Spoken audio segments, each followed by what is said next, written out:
Life before Michael was pretty straight-laced: wake up, trade a bit on the stock exchange, head to my job in online advertising, then rinse and repeat. Simple, mundane, but it was mine. I always figured that someday I'd add a family to the mix: husband, kids, the whole shebang. I met Michael at a seminar for amateur traders. He was a speaker, all confidence and broad smiles, talking about big moves in the real estate market. After his talk, we ended up at the same coffee station. Strong coffee, strong investments, right? He joked, pouring himself a cup. Something like that. But I usually go for less volatile stocks myself, I replied, trying to sound more savvy than I felt. Oh, playing it safe, huh? I like taking a bit more risk, he said with a wink. That wink should have been my first warning, but who was I to know? We started seeing each other, and things moved fast, swept up in romance and the excitement of it all. He was 10 years older, had his life figured out, or so it seemed. Loads of charm, money, and promises that came easy to him. About a year into our whirlwind romance, Michael popped the question on a chilly evening, right there on the balcony of his fancy high-rise apartment. "Marry me, Sarah. I want all my tomorrows to start with you," he said, holding out a ring that was frankly too flashy for my taste. But who was I to complain? It felt like a dream. 2 days before the wedding, Michael dropped another surprise, just as we were finalizing our dinner menu. "We need to talk about something, Sarah. It's important," he said, serious all of a sudden. "Sure, what's up?" I asked, figuring it was just some last-minute guest list drama. "I think we should sign a prenuptial agreement," he said, avoiding my eyes. "A prenup? Now? 2 days before the wedding?" I was shocked, feeling a mix of hurt and confusion. "Why didn't you bring this up before?" "It's just practical, Sarah. It's not about us, it's about protecting what we've got.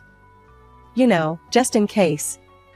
I've got a lot tied up in real estate, and you're doing well with your trading.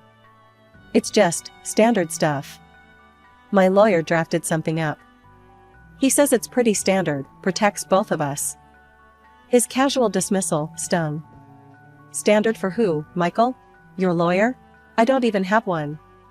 "Look, he's a good guy.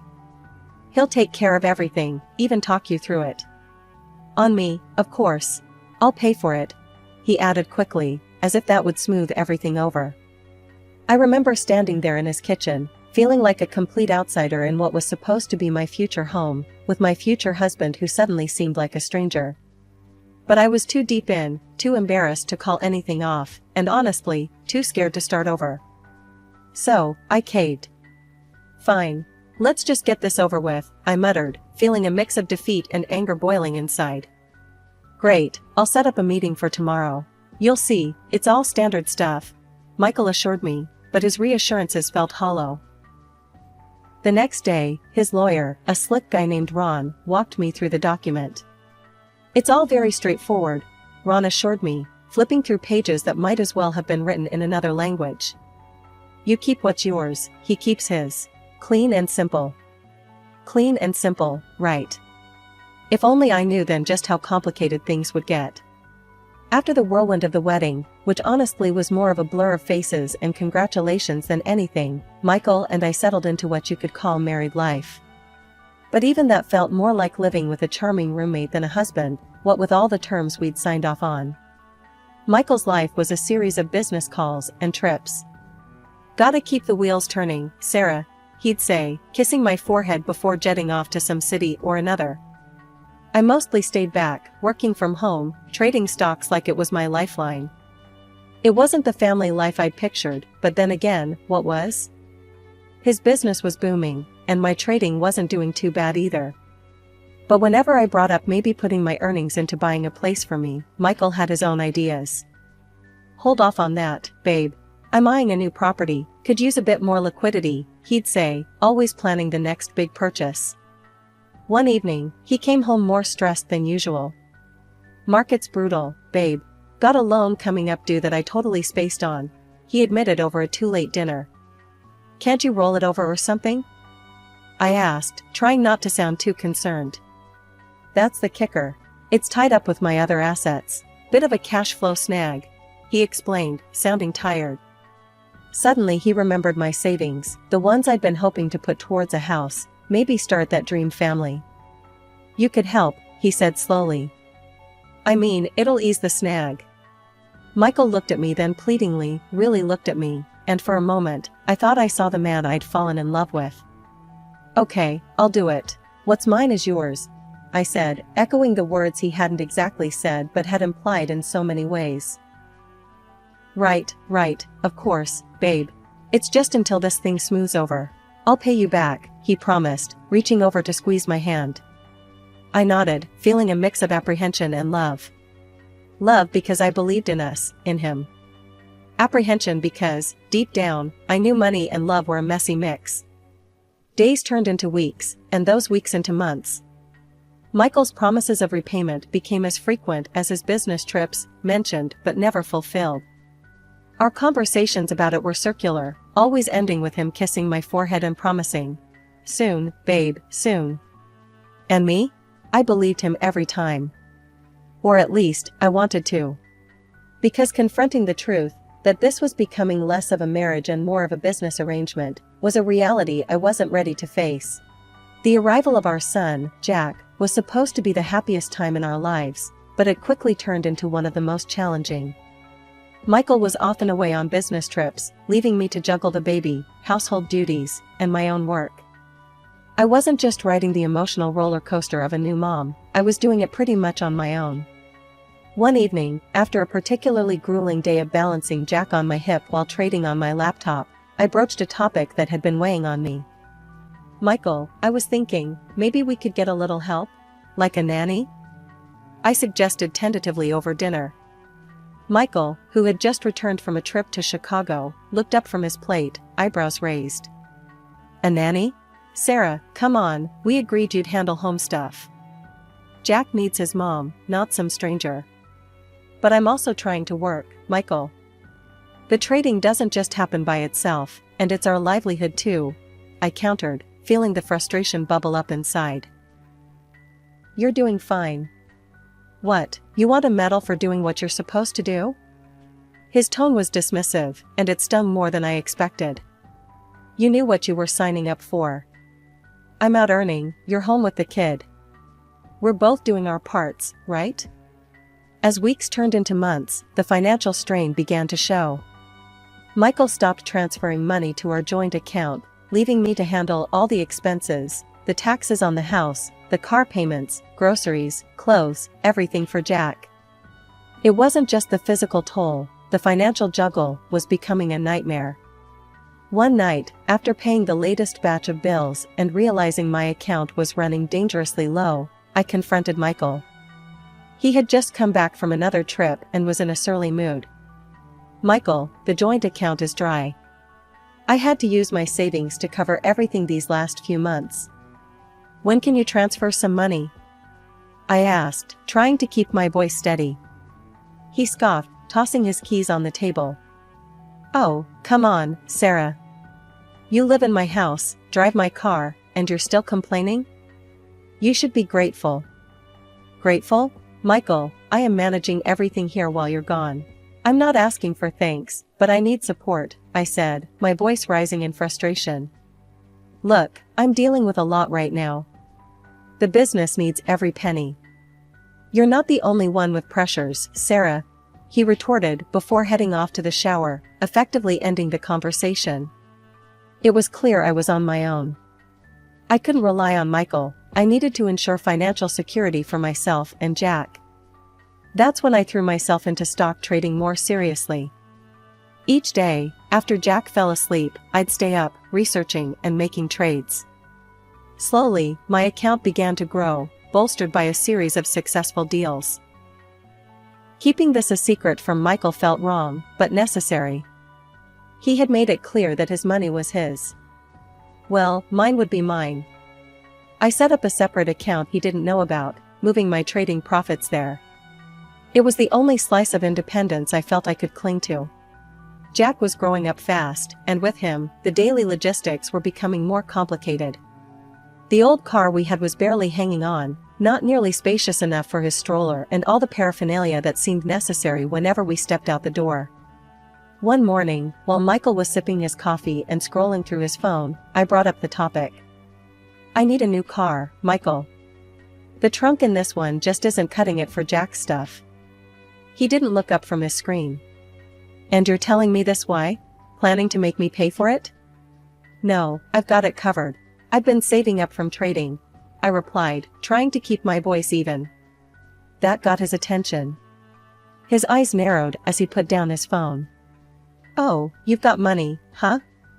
Well, that's great because I need some cash. The business could use a boost right now." I couldn't believe what I was hearing.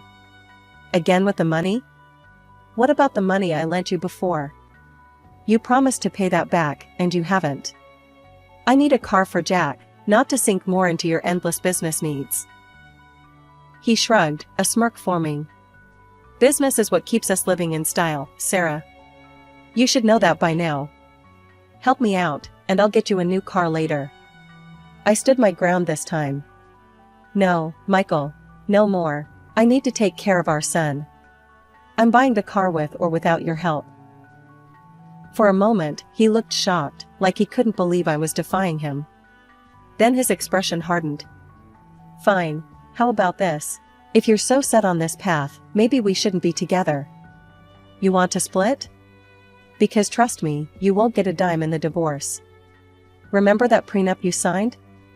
His words were like a slap. I knew the prenup was there, but his threat to use it so bluntly was still a shock.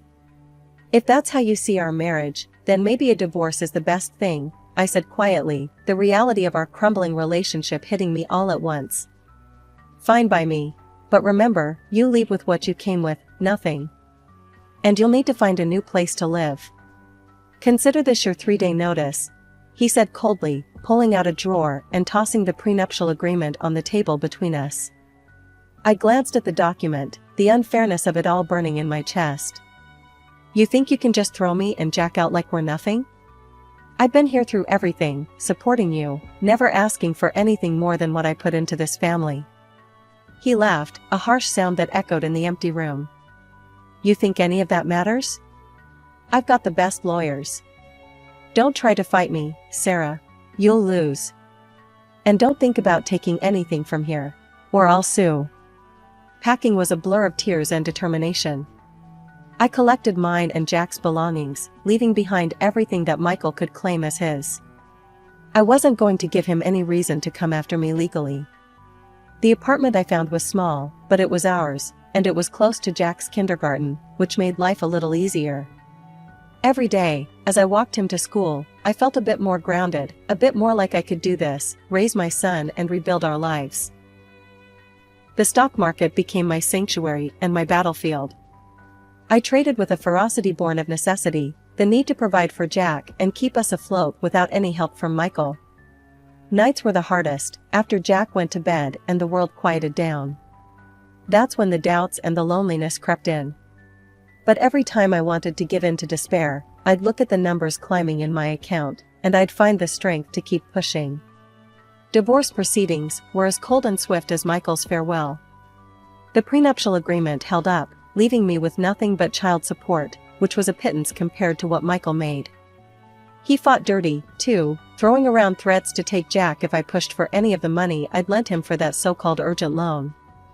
It was during one of those mornings, dropping Jack off at kindergarten, that I met Laura. She was the mother of Emily, a little girl with a wild mop of curls and a laugh that could light up a room. Laura and I hit it off immediately, often finding ourselves chatting long after the kids had scampered off to their morning activities. One sunny afternoon, as we watched our kids play, Laura turned to me, her expression curious. "You always seem so together, Sarah. How do you do it?" "I mean, I struggle, and it's just me." I shrugged, my eyes on Jack, who was busy constructing a sandcastle. "I guess you just learned to cope, you know? Keep pushing through." We'd talk about everything and nothing, movies, books, our wild dreams of vacations in exotic places. But I never brought up Michael or the divorce.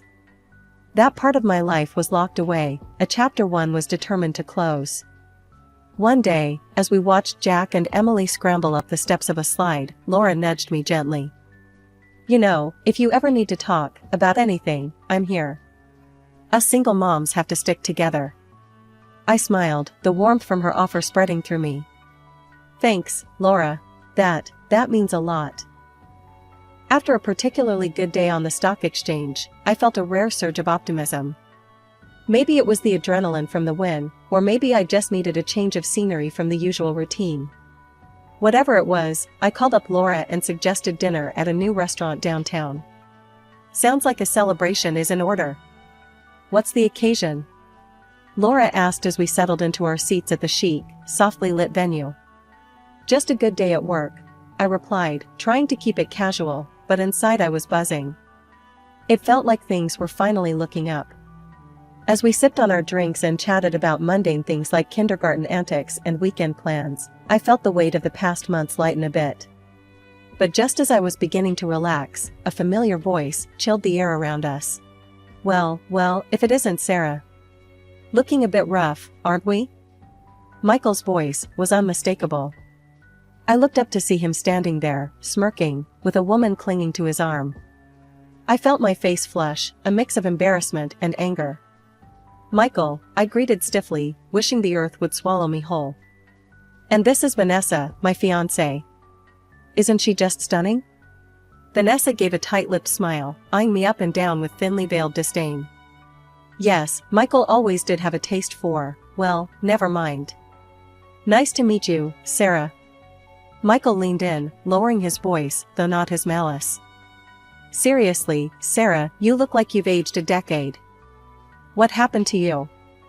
I remained silent, not trusting myself to speak without my voice shaking. Laura, however, was not about to let it slide. Sarah's doing just fine, better even. Looks to me like life's treating her well. Michael snorted, giving me a final smearing look before turning away. Come on, Vanessa, let's leave the past where it belongs. After they left, Laura turned to me, her expression a mix of concern and anger. What was that all about? He's awful. And who talks like that? Taking a deep breath, I filled her in on the brief version of my marriage, the high hopes, the prenup, the threats, the fallout. Everything spilled out in a low, hurried stream. Laura's eyes widened with every detail. Sarah, why didn't you tell me you were dealing with all that? And a prenup? I'm a family lawyer, you know. I want to see that prenup. There could be something there, some way to challenge it. A few days later, I was in Laura's office, handing over the dusty documents that had sealed my fate.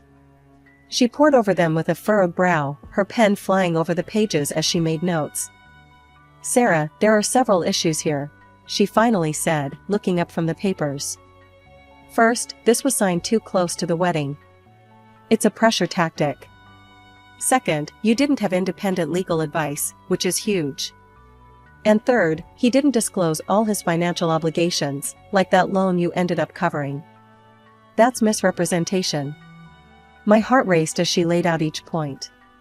It means, Laura continued with a smile, that we might just be able to challenge this. We've got a real shot here, Sarah. Sitting in the cold, stark courtroom, my hands were trembling, despite my best efforts to appear calm. The weight of what was at stake pressed heavily upon me, not just the potential financial outcome, but the deeper, more personal vindication against Michael's long-standing control and threats. Before the judge had even called the session to order, Michael leaned towards me from where he stood a few paces away. His voice was low, a venomous whisper meant only for me. You're a loser, Sarah. You can never beat me. I'll ruin you. And when I'm done, I'll take Jack from you too. Laura, standing by my side, gave my hand a quick, reassuring squeeze before we were called to present our case. As the proceedings began, Laura was methodical and fierce. She laid out the facts, pointing to the rushed nature of the prenuptial agreement signing and the glaring lack of independent legal counsel. She highlighted the financial disclosures that Michael had conveniently omitted, which directly impacted the terms of the prenup. Your Honor, the agreement my client was coerced into signing was not only unfair but fundamentally flawed in its execution, Laura argued passionately. We have clear grounds here to question its validity. Michael's lawyer tried to counter, arguing that everything had been above board, that I was merely having regrets after the fact. But Laura dismantled his points with precise legal references and the undeniable weight of evidence she'd compiled. After what felt like an eternity, the judge finally spoke. After reviewing the evidence and the circumstances under which the prenuptial agreement was signed, I am ruling to annul the agreement due to significant violations in its execution. The courtroom seemed to spin for a moment. Laura turned to me, a triumphant smile spreading across her face. "We did it, Sarah," she whispered. Michael's reaction was instantaneous. His face turned a shade of red I'd never seen before as he stood up, his chair clattering behind him. "This isn't over. You won't get a dime from me," he shouted, his voice echoing off the high ceilings. The judge warned him to settle down, but Michael's fury was palpable. As we left the courthouse, he followed, his threats spewing out like venom. I turned on my dictaphone and let it record every bitter word, every promise of revenge. "You'll regret this, Sarah. I'll make sure of it," he hissed as we walked down the courthouse steps. Later, at the police station, I played the recording. An officer took notes, his expression growing increasingly concerned with each threat uttered. "We'll give him a warning. He's not to contact you or approach you. Any further incidents, and we'll take more serious action," he promised. As I left the police station, the legal documents confirming my ownership of 2 city center apartments and several commercial properties securely in my bag, I felt a mix of exhaustion and exhilaration. Over $2 million in assets, it was almost impossible to comprehend. But more than the financial security, it was the freedom from Michael's shadow that felt like my true victory. The passive income from renting out real estate was more than enough to provide for Jack and me, and it allowed me to cut back on the frantic trading that had consumed so much of my time. These days, I spend a lot more time with Jack. He's growing up fast, and every moment with him feels precious. We often visit the park, and I watch him play, his laughter mingling with the breeze. One sunny afternoon, as Jack played on the swings, Laura joined us, her daughter Emily in tow. She plopped down on the bench next to me, a smile spreading across her face. "You look good, Sarah. Really good. Like a weight's been lifted," she observed, handing me a cup of coffee she'd picked up on her way. "Thanks, Laura. It feels that way, too," I replied, taking a grateful sip of the coffee. "I'm thinking about buying a house, you know, a real home for Jack and me. Something with a garden, maybe even a place for a dog." As we talked, the conversation shifted to Michael and how dramatically things had changed. Laura kept up with the legal community grapevine, which had plenty to say about my ex-husband's downfall. Word is, Michael's not doing so well. His new fiancée, Vanessa, left him, and a lot of his business partners have pulled back. They don't want to be associated with his reputation after the trial, Laura said, not hiding her disdain. I nodded, not surprised, but relieved I was no longer part of that drama. "I heard about Vanessa. Can't say I'm surprised she didn't stick around. Michael's true colors are hard to live with." The idea of Michael's downfall didn't bring me joy, but there was a sense of justice in seeing someone who had done so much harm finally face the consequences of his actions. I was just glad to be out of the storm and into calmer waters.